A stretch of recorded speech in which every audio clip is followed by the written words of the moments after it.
असं विचारायचं आहे की हे आता पार्ला, ठाणं आणि आता मला असं वाटतंय डोंबिवली पण. तुम्ही डोंबिवलीत केलाय का हो शो? डोंबिवलीत आत्ता मी करणार आहे एप्रिलमध्ये.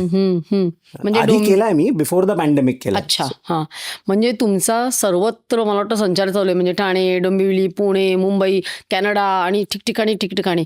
तर तुम्हाला असं वाटतं का की एखादा जोक हा या लोकांना आवडतोय, पण या लोकांना आवडत नाही. म्हणजे असं काही रिजन स्पेसिफिक आहे का रिस्पॉन्स?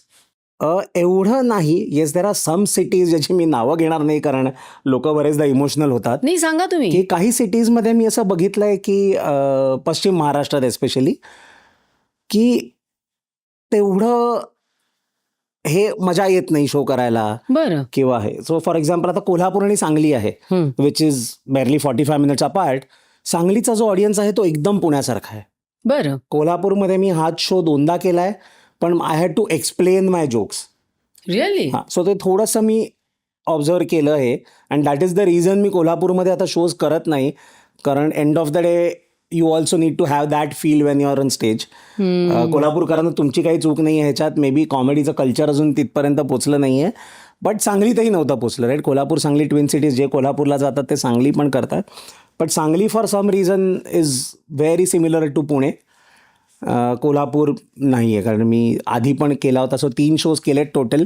कोल्हापूरला डर्टी जोक्स खूप चालतात. जे डबल मिनिंग जोक्स असतात ते खूप मजा येते त्यांना. बट काही जोक असे असतात ना की आपण सोडतो ऑडियन्सला की तवरून ताकबाद तुम्ही ओळखायचा. त्याच्यात मग थोडंसं मग ते एक एक लेअर तो पील करायला लागतो, तो जोक एक्सप्लेन करायला, and then it kills the joke. So आहे. बट अदरवाईज जर तुम्ही विचारलं तर ऑडियन्सचं एक जे कंपोजिशन असतं, हे ना Marathi audience as a group is pretty homogeneous, की 70 ते 80% लोकं तुमची मुंबई आणि पुण्याची असतात. बाकीचे 10% नाशिक नागपूरचे असतात आणि उरलेले 10% हे रेस्ट ऑफ महाराष्ट्रातले असतात. हे तुम्ही म्हणजे मराठी नाटक बघा किंवा मराठी सिनेमा बघा किंवा मराठी स्टँडअप बघा, हे तुम्ही ऑब्झर्व कराल सगळीकडे. So the moment your first joke lands, मग खरंच काही फरक पडत नाही whether you are in Dadar or you are in Dublin or you are in Dubai. ते ऑडियन्स मग सेमच बिहेव करतं. पण तुम्ही आता कोल्हापूर, सांगली, पुणे, डोंबिवली अशी उदाहरणं दिलीत. पण मला असं वाटतं मराठी भाषा ही बदलत राहते ना. म्हणजे पुण्याचे लोक जसं बोलतात Right. तसंच मुंबईची बोलत नाहीत, तसेच कोल्हापूरची बोलत नाहीत आणि रिमोट एरियाजमध्ये तर भाषेचा हे लहेजा खूप बदलतो, नाही का? मग तुम्ही त्याप्रमाणे स्वतःला बदलता का? नाही, मी नाही बदलत, कारण काय होतं, ऑलरेडी मराठी जर तुम्ही बघितलं ते एक निश आहे. त्या निशमध्ये तुम्ही किती सब निश क्रिएट कराल ते तुम्हाला डिसाईड करायचं, कारण तेवढं मोठं आहे का ऑडियन्स त्याच्यासाठी.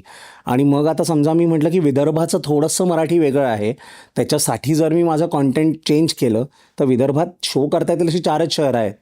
मे बी नागपूर, अमरावती, चंद्रपूर आणि यवतमाळ वगैरे. सो अकोला आहे मे बी 5. पण ह्या 5 सिटीजमध्ये किती मोठं मार्केट आहे, कमर्शियली ते किती सेन्सिबल आहे. आणि मी ज्या मराठीत मी परफॉर्म करतो किंवा जे बोलतो, माझं मराठी अगदी काही असं म्हणजे पु ल देशपांड्यांच्या लेवलचं नाही आहे, कारण मी इंग्लिश मिडियम शाळेत शिकलो आणि Marathi was the second language.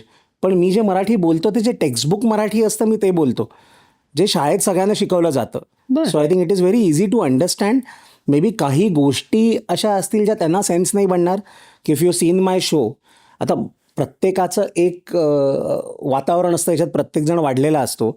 आता माझ्या शोमध्ये मी बोलतो मे बी मंगळागौरीबद्दल किंवा मंगलाष्टकांबद्दल, तर हे थोडंसं आपण म्हणू शकतो की माझ्या ह्याच्यात ब्राह्मणी इन्फ्लुएन्स आहे, कारण I was born and raised in a Brahmin family. But ते लोकांना कळतं, काही लोकांना नाही कळत. बट ते 10% जे आउटलायर्स आहेत त्याच्यासाठी जर मी केटर करायला लागलो तर मग माझा कोर ऑडियन्स आहे तर तो ह्या होतो.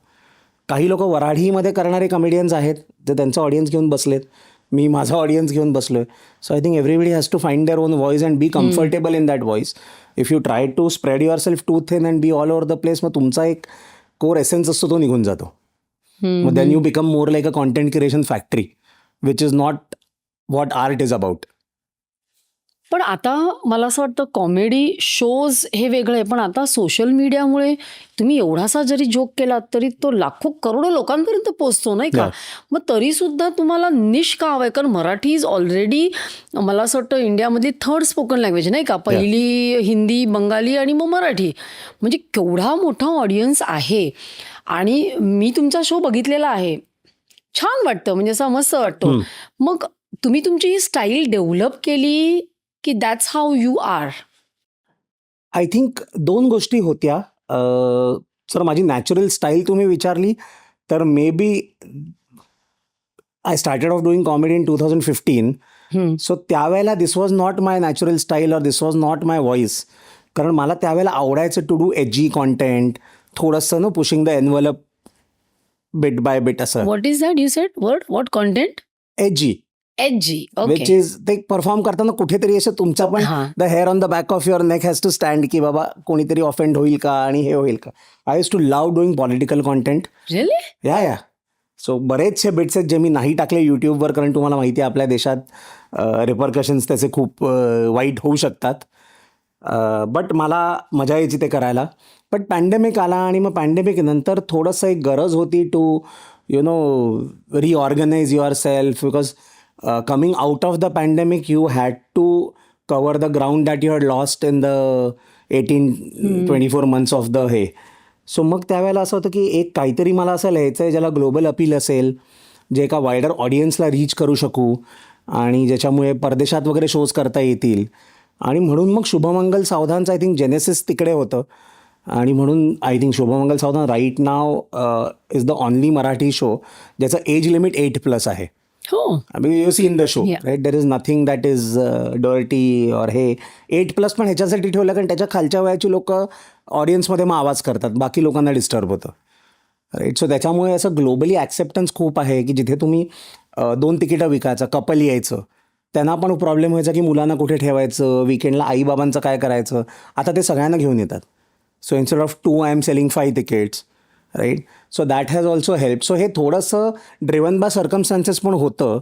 बट आता आय थिंक ऑलमोस्ट 1.5 वर्ष मी हा शो करतोय. आणि ही क्लिप शेवटपर्यंत बघितल्याबद्दल खूप खूप धन्यवाद.